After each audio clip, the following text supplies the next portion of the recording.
plena, trazendo paz, tranquilidade à sua alma, em nome de Jesus. Você abre a sua Bíblia, ou o seu aplicativo, ou o seu celular,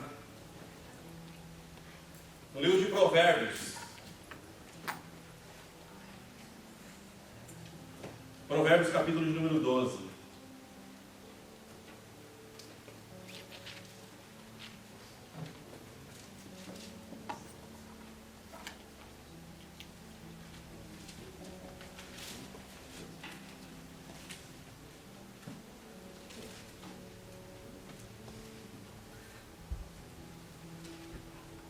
Provérbios capítulo 12, verso 25.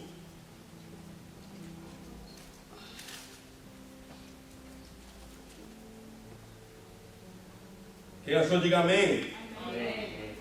Quem não achou, diga espera aí. Provérbios 12, 25 diz: a ansiedade no coração deixa o homem abatido, mas uma boa palavra o anima. A ansiedade no coração deixa o homem abatido, mas uma boa palavra o anima. Pai, em nome de Jesus, queremos mais uma vez rogar a sua graça e a sua misericórdia sobre nós. Que o Senhor possa nos abençoar, possa falar aos nossos corações, ministrar a sua palavra, para que sejamos edificados para a honra e glória do teu nome. Te pedimos nessa manhã, em nome de Jesus. Amém e amém. Você pode se assentar? Há 4 palavras que se destacam neste provérbio: ansiedade, abatido, boa palavra e anima. Ansiedade, abatido, boa palavra e ânimo, anima. A palavra ansiedade, ela é um estado psíquico de apreensão ou medo, provocado pela antecipação de uma situação desagradável ou perigosa. Ansiedade. Abatimento, ato ou efeito de abater, um estado de prostração, fraqueza, sinônimo de desânimo, esmorecimento, melancolia, tristeza. Boa palavra significa estímulo, elogio, o ato de encorajar, de dar apoio, dar um conselho, dar uma orientação. E ânimo é uma condição emocional do ser humano, relacionada ao seu estado de espírito, ao seu humor, ao seu temperamento. E é sinônimo de alento, força, coragem.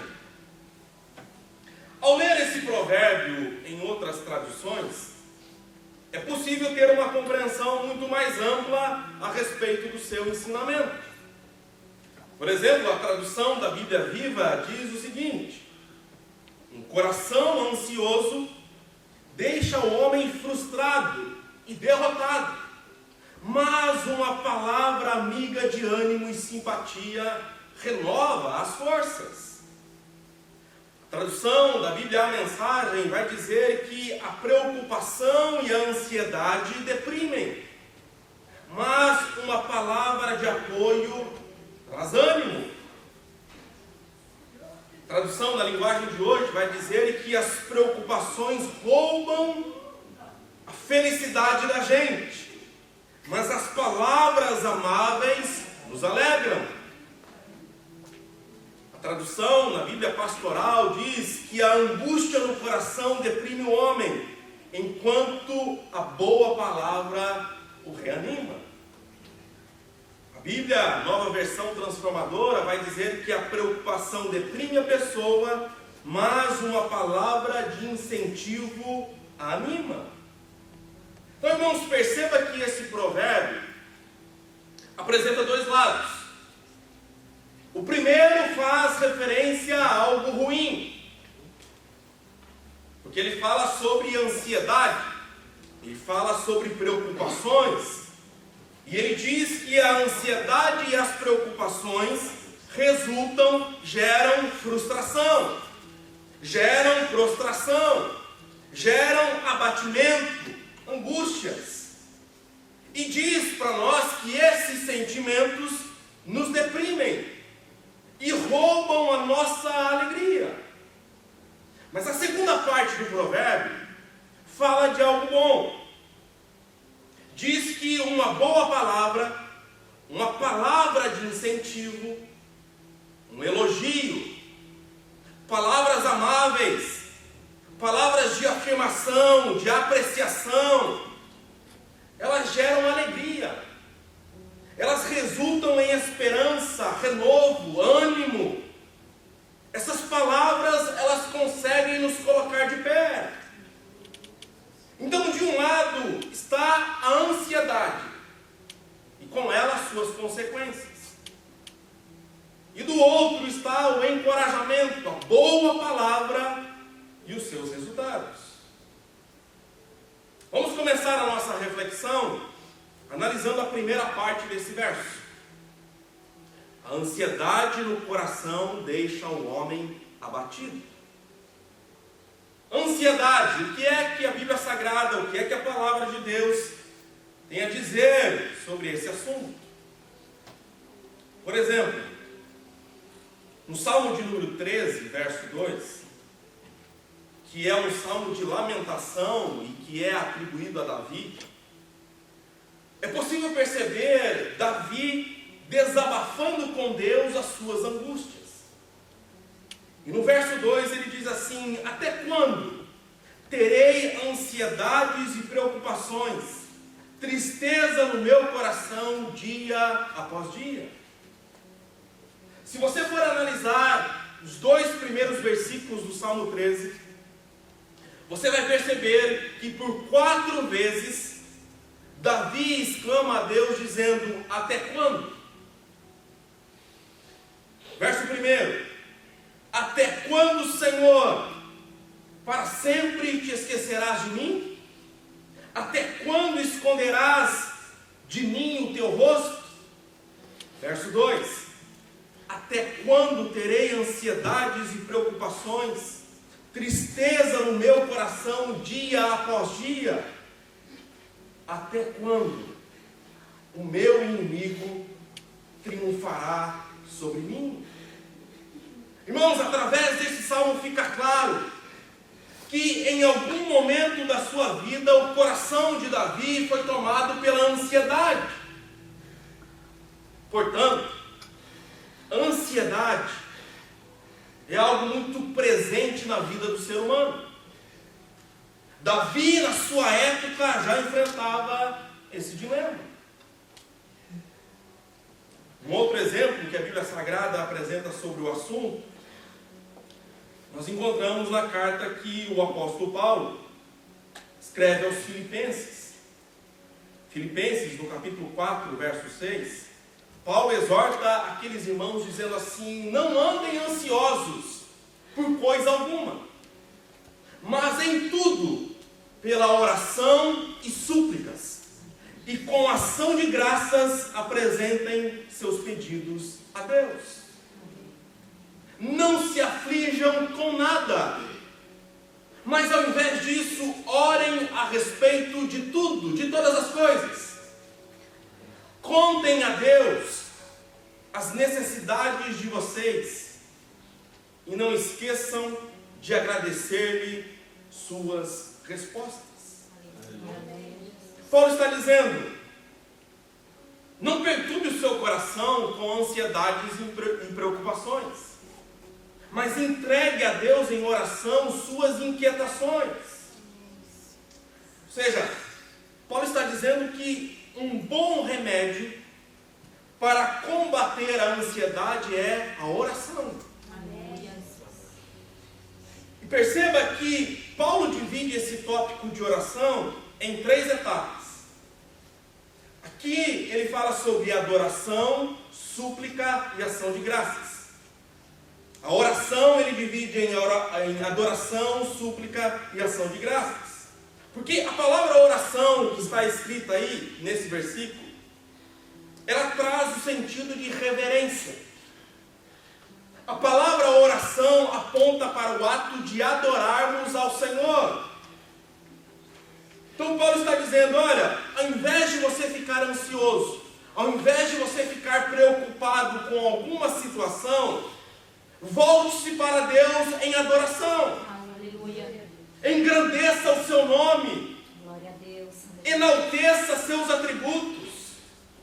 Glorifique a grandeza, glorifique a majestade, glorifique a fidelidade, a compaixão, a misericórdia do Senhor. Grandioso, Pai. Aleluia. Irmãos, adorar é nós aumentarmos a nossa visão acerca de Deus. Glória a Deus. É olhar para Ele com outra percepção. Talvez seja isso que nós realmente precisamos fazer nesta manhã. Precisamos de uma visão maior de Deus, de um entendimento mais claro sobre o nosso Senhor. E a adoração, ela nos impulsiona para esse caminho. Glória a Deus. Aleluia. Somos direcionados para nos concentrarmos na grandeza do nosso Deus, a contemplar aquele que pode todas as coisas. Glória a Deus. Adore a Ele nessa manhã. Exalte o nome do Senhor Todo-Poderoso nessa manhã. Poderoso, Pai. Em segundo lugar, Paulo diz para nós suplicarmos. O que é suplicar? Suplicar é apresentar a Deus um pedido. É apresentar a Deus uma necessidade com o coração quebrantado. Suplicar é se derramar na presença do Senhor. Suplicar é rasgar o coração com sinceridade, com lágrimas, com humildade, com contrição. Até porque, irmãos, a oração que Deus ouve é aquela que vem do coração e não dos lábios. Aleluia. Ah, meu querido, que nessa manhã você possa aproveitar esse tempo para suplicar algo ao Senhor, Louvado seja mas que você faça isso com total rendição, com um coração rendido na presença de Deus, com todo o seu ser. Suplique algo ao Senhor. Deus poderoso. Terceiro lugar, Paulo nos orienta a uma atitude de gratidão. Se apresente a Deus com ação de graças. Agradeça. Diga a Ele quais são os motivos da sua gratidão. Porque a partir do momento que você começa a pontuar e agradecer aquilo que você já tem, aquilo que você já recebeu, os seus olhos saem das coisas que você não tem para as bênçãos que você já possui. Aleluia. Agradeça ao Senhor nessa manhã. Aleluia. Shakespeare afirmou certa vez que ele aprendeu a ser grato a Deus por este não lhe dar tudo o que ele pedia. Ele aprendeu a agradecer a Deus, até mesmo pelos pedidos que não foram atendidos, que não foram lhe concedidos. Que nessa manhã seu coração se encha de gratidão a Deus. Amém. Que esse seja um tempo de agradecimento, que você apresente o seu culto de ação de graças ao Senhor. Aleluia. Agora, o apóstolo Pedro, ele reforça esse conselho de Paulo aos Filipenses, ao escrever na sua carta, na sua primeira carta, no capítulo 5, verso 7, essas palavras. Ele diz assim: lancem sobre ele toda a sua ansiedade, porque ele tem cuidado de vocês. Aleluia. Aleluia. Entregue, descanse, Deus poderoso. deixe com Deus todas as suas inquietações. Aleluia. e saiba que é Ele quem cuida de você. Amém. Jesus. Alguém aqui já teve algum eletrodoméstico que quebrou e você tentou consertar por si mesmo, mas não obteve sucesso? Alguém já passou por essa experiência? Tem alguns aí que estão junto comigo. E o que é que você fez após essa sua missão mal sucedida? Qual foi o passo seguinte? Comprar outro, hein? Eu pensei um pouquinho diferente, mas tudo bem. Eu penso que você certamente, diferente do Josué, o levou a um especialista. Chegando lá, você explicou qual era o problema do seu aparelho. E depois disso, você fez o quê? Você por acaso se ofereceu para ficar e ajudar o especialista a consertar o seu aparelho? Você deu uma mãozinha para aquele que é perito naquele assunto? E quando, Josué, você tem um problema com o seu carro, você compra outro? É uma boa opção. Quando você tem um problema com o seu carro, o que é que você faz? Você leva o seu carro no mecânico. E aí você fica ao lado dele, dando instruções sobre o que ele deve fazer para consertar o seu carro? É assim que você faz? É claro que não. Até porque se você fizer qualquer uma dessas coisas, é porque você ainda não entendeu a relação entre cliente e técnico. Mas perceba que não se trata de uma relação complicada.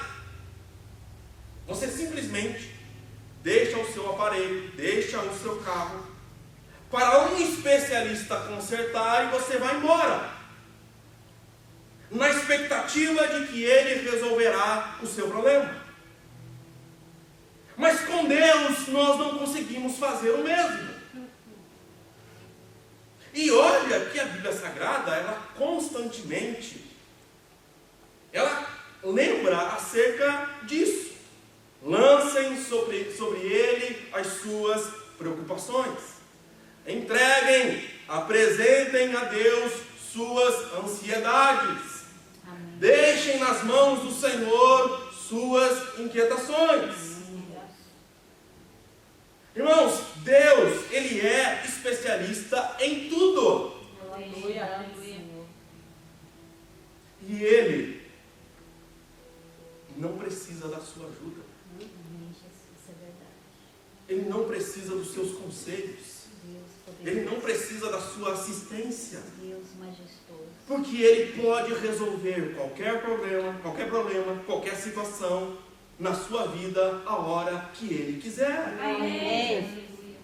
O Senhor Jesus, Ele nos ensinou dizendo assim, não fiquem ansiosos por causa do amanhã, pois o amanhã terá suas próprias ansiedades. O amanhã trará suas próprias inquietações.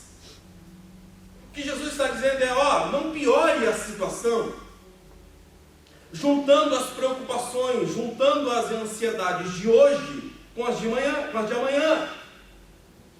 Porque isso pode impedi-lo de pensar com clareza e pode levá-lo a tomar decisões precipitadas.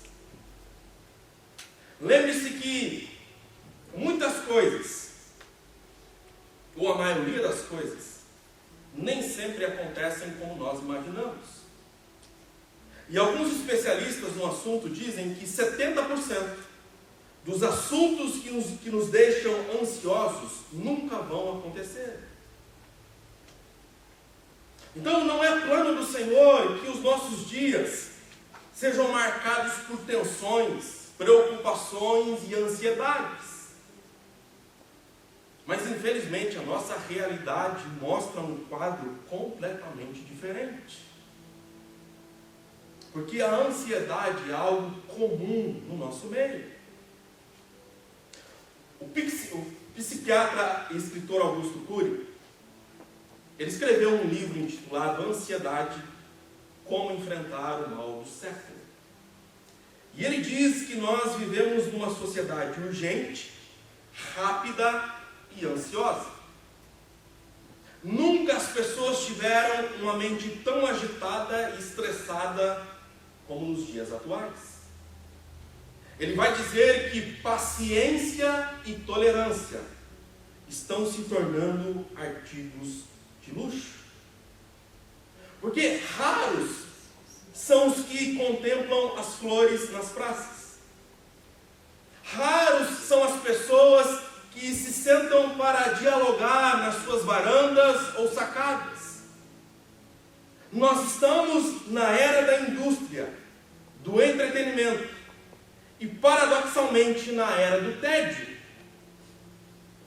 Então é muito triste descobrir que grande parte dos seres humanos, de todas as nações, não sabe ficar só. Não sabe se interiorizar, se curtir, ter um autodiálogo. Essas pessoas conhecem muitos amigos nas redes sociais, mas raramente conhecem alguém a fundo. E o que é pior, raramente conhecem a si mesmas.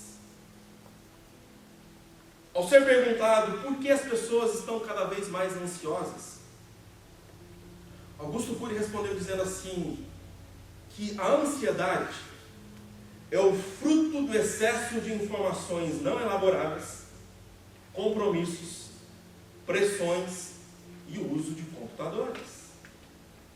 E ele chama a ansiedade de síndrome do pensamento acelerado, que é fruto de uma sociedade onde as informações não param de chegar. As informações chegam ao nosso conhecimento numa velocidade impressionante, gerando uma sociedade de pessoas hiperpensantes, pessoas que estão sempre inquietas, sem foco e que sofrem por antecipação. Só para vocês terem uma ideia, atualmente, uma criança de 7 anos de idade, ela tem mais informação que o imperador Júlio César tinha quando Roma dominava o mundo da sua época. E ele destaca alguns sintomas da ansiedade: fadiga, dores de cabeça, dores musculares, irritabilidade, sofrimento por antecipação, dificuldade para trabalhar com pessoas lentas, transtorno do sono e déficit de memória. Ele diz também que está ocorrendo um empobrecimento das emoções. Ou seja, a ansiedade, pensamento acelerado, esse acúmulo de informações tem roubado a qualidade das emoções e produzido um envelhecimento no psiquismo das pessoas. Ele diz que há milhões de jovens que estão envelhecendo. Jovens que estão com dificuldade de contemplar o belo, de ver a própria existência como um espetáculo. Então, a geração da era da indústria e da era do lazer é tida como a mais triste de que se tem notícia. Quer ver um exemplo? Tire o celular de um jovem por um dia e a dependência aparece. Ele fica mais ansioso, ele fica intolerante, ele fica com um humor depressivo e num tédio mordaz. Uma geração impaciente, que quer tudo na hora. Uma geração que detesta ouvir não. Irmão, se por um lado a internet trouxe grandes sonhos, em contrapartida ela também tem produzido inúmeros contatos superficiais. Hoje em dia é raro pessoas que se relacionam com outros com profundidade. O autor vai dizer que nós estamos necessitados de uma desintoxicação digital. O que mais me chamou a atenção nessas palavras de Augusto Cury foi justamente a sua definição sobre ansiedade. Porque ele chama a ansiedade de síndrome do pensamento acelerado, que segundo ele é fruto de uma sociedade onde informações não param de chegar. Ou seja, o excesso de informações é um dos grandes fatores que nos levam à ansiedade e nos levam às preocupações. Nós estamos cercados por muitas vozes. Há uma enxurrada de dados, notícias, mensagens que nós recebemos durante o dia todo. É muito comum nós começarmos o dia já com a cabeça cheia de coisas para fazer.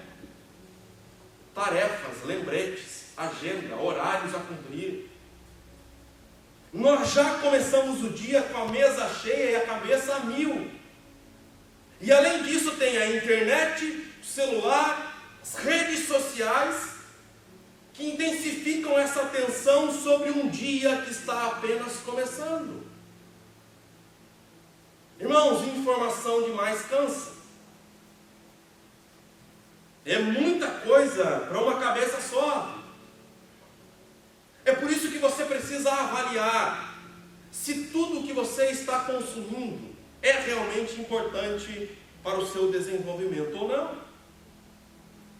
Agora, fazendo um paralelo com essa definição de ansiedade que Augusto Cury apresenta, excesso, acúmulo de informações, fazendo um paralelo com a segunda parte de Provérbios 12, 25, quando Salomão diz que uma boa palavra traz ânimo, eu chego à conclusão de que entre toda essa gama, todo esse conjunto de informações, mensagens e palavras que nos cercam diariamente, entre todas elas, há um tipo de comunicação que encontra-se em falta no mercado.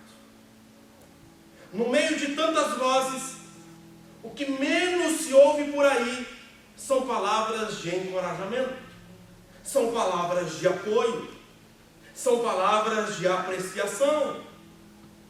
Então, se a ansiedade, se esse acúmulo de informações tem nos levado à apatia, tem nos levado ao desânimo, tem nos roubado a alegria, por outro lado, Salomão diz que a boa palavra, a palavra de encorajamento, a palavra de apoio, a palavra de elogio, a palavra de afirmação renova as forças, traz alegria ao nosso coração. Em outras palavras, eu diria que há uma escassez de boas palavras durante o nosso dia a dia. Porque nós somos rápidos em criticar, nós somos rápidos em condenar os outros e pontuar os defeitos do próximo. No entanto, nós somos muito vagarosos em expressar gratidão, em expressar elogios, em declarar palavras de encorajamento, em destacar virtudes e valores das pessoas que nos cercam.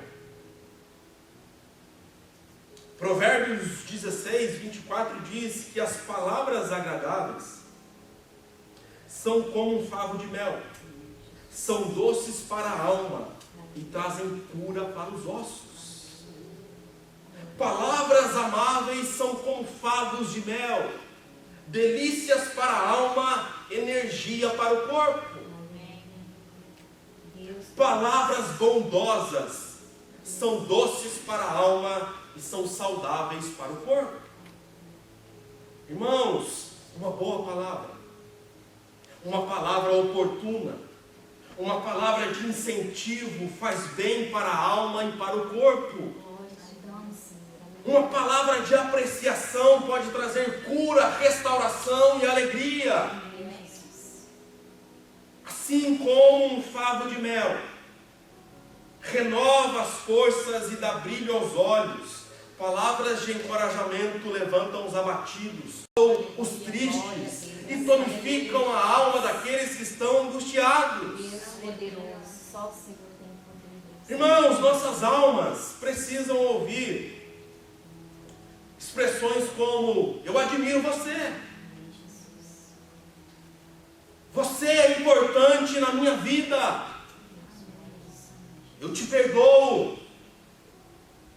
Conte comigo. Pode contar comigo.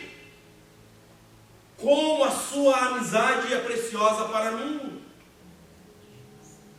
Nós precisamos ouvir essas coisas. Porque almas desnutridas de palavras, de boas palavras, resultam em corpos doentes. Porém, almas bem alimentadas de palavras de amor, palavras de afeto, geram pessoas saudáveis e inteiras. Amém, Jesus. Aleluia. Efésios capítulo 4, verso 29, Paulo diz assim, ó: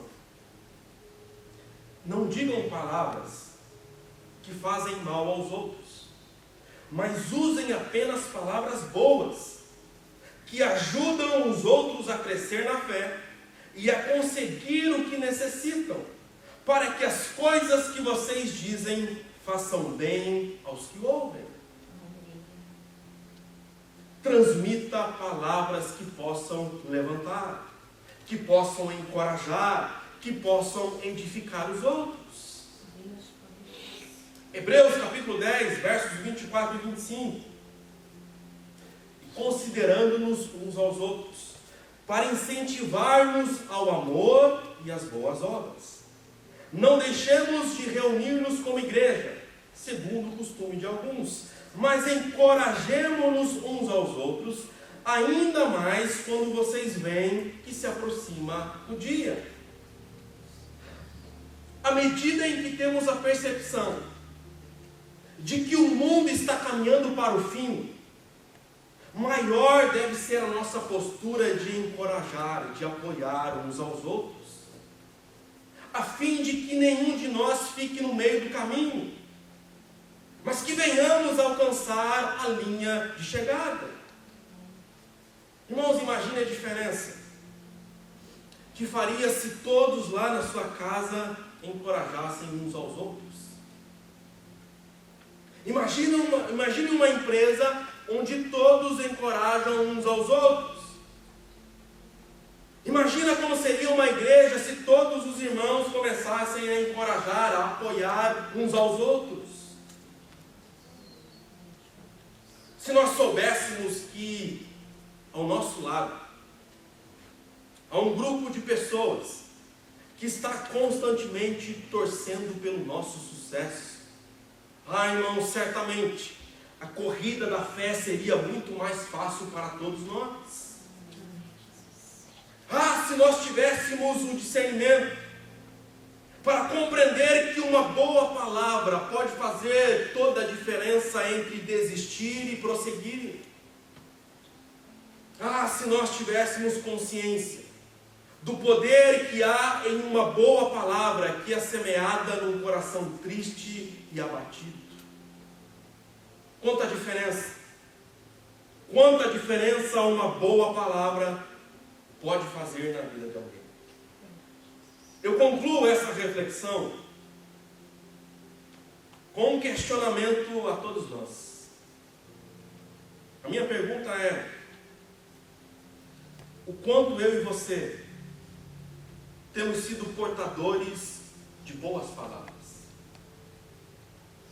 O quanto as nossas palavras têm sido cura? O quanto as nossas palavras têm sido restauração, esperança, vida para aqueles que estão à nossa volta? Irmãos, eis aí um presente barato e fácil de se dar. Uma boa palavra. Uma simples palavra de encorajamento pode fazer com que um coração triste se torne alegre.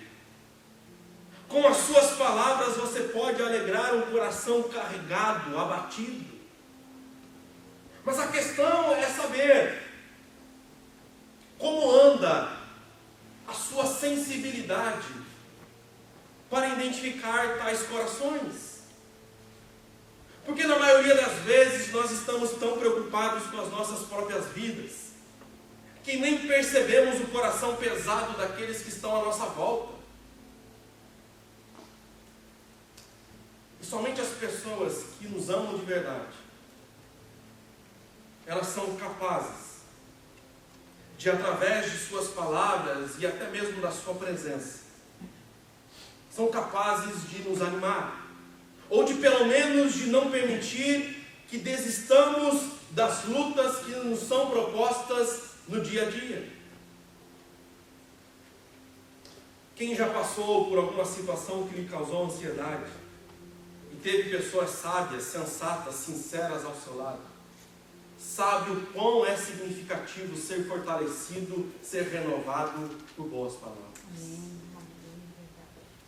Por isso, minha proposta para você nessa manhã é para que você possa pensar sobre o quanto você tem sido portador de palavras de ânimo, palavras de consolo, palavras de motivação às pessoas que lhe cercam diariamente. Tenha ciência de que não é preciso muito esforço para levantar o ânimo de alguém. Uma boa palavra, um simples obrigado, ou uma palavra de elogio ao esforço de alguém, são ações que podem melhorar e muito o dia dessas pessoas. Mas infelizmente, a maioria das pessoas deixa para dizer palavras de amor, palavras de afeto, quando já é muito tarde para o outro ouvir. Será que não existe alguém que precisa ouvir dos seus lábios uma palavra de encorajamento? Quem sabe há alguém que você aprecia, mas esse alguém nunca ouviu você dizer o quanto você é grato pela vida dele. E essa pessoa somente terá conhecimento sobre o que você sente quando você revelar os seus sentimentos. É por isso que Deus te deu a capacidade de falar, para que por intermédio das suas palavras você possa expressar os seus sentimentos. Não se canse de dizer palavras amáveis e palavras verdadeiras para as pessoas que estão ao seu redor. Avalie a sua vida a respeito desse assunto, durante o seu dia, durante a sua semana, o quanto você encoraja as pessoas que estão próximas de você, o quanto você manifesta palavras de apoio, de apreciação, de admiração ao seu cônjuge, aos seus filhos, aos seus amigos, aos seus colegas de trabalho, aos seus irmãos em Cristo, enfim, a alguém que você considera como uma pessoa importante na sua vida. A minha oração, minha primeira oração nessa manhã, é para aqueles que encontram-se com o coração ansiosos, com seus corações ansiosos. A minha oração é para que esses que encontram-se com o seu coração abatido, com o seu coração pesado diante das lutas que estão enfrentando no seu dia a dia, eu oro em favor dessas pessoas, para que a paz de Deus possa invadir os seus corações. E que você saia daqui aliviado, aliviada de todo o peso, de toda a ansiedade que a vida tem colocado sobre você. Mas eu oro também para que Deus levante pessoas que estejam plenamente sensíveis à sua dor para te ajudar. Que você seja cercado por pessoas que saibam reconhecer o seu valor, que elogiem o seu esforço, que apreciem o seu trabalho e que sejam capazes de reconhecer o quão precioso, o quão preciosa você é. A minha oração é para que ao longo dessa semana, nos próximos dias, você possa encontrar pessoas que por intermédio de suas palavras, elas vão confirmar aquilo que Deus já disse a seu respeito. Você é especial. Você faz a diferença na vida de muitas pessoas. Glória te damos, Senhor. E talvez você nem perceba o quanto. Deus poderoso. Mas eu também oro, peço a Deus, para que você seja um portador de boas palavras. Deus soberano. E que você exercite isso nos seus relacionamentos. Que você saia daqui com a consciência do poder que há numa palavra de encorajamento. Numa palavra de afirmação para aqueles que estão abatidos, tristes e desanimados. Que a sua oração nessa manhã seja: Senhor, quem à minha volta precisa de uma palavra de encorajamento? A quem eu posso abençoar com uma boa palavra? Aguça, Senhor, a minha sensibilidade para identificar quais os corações aflitos que necessitam de uma palavra amável, verdadeira, sincera e de esperança. Que você possa orar nessa manhã: Senhor, guia-me, direciona-me ao encontro dessas pessoas. Porque eu quero ser um portador de boas palavras. Que essa seja a sua oração nessa manhã.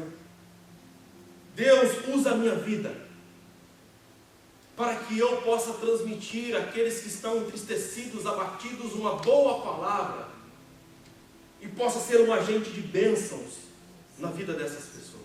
Amém. Eu gostaria que você pudesse então fechar os teus olhos.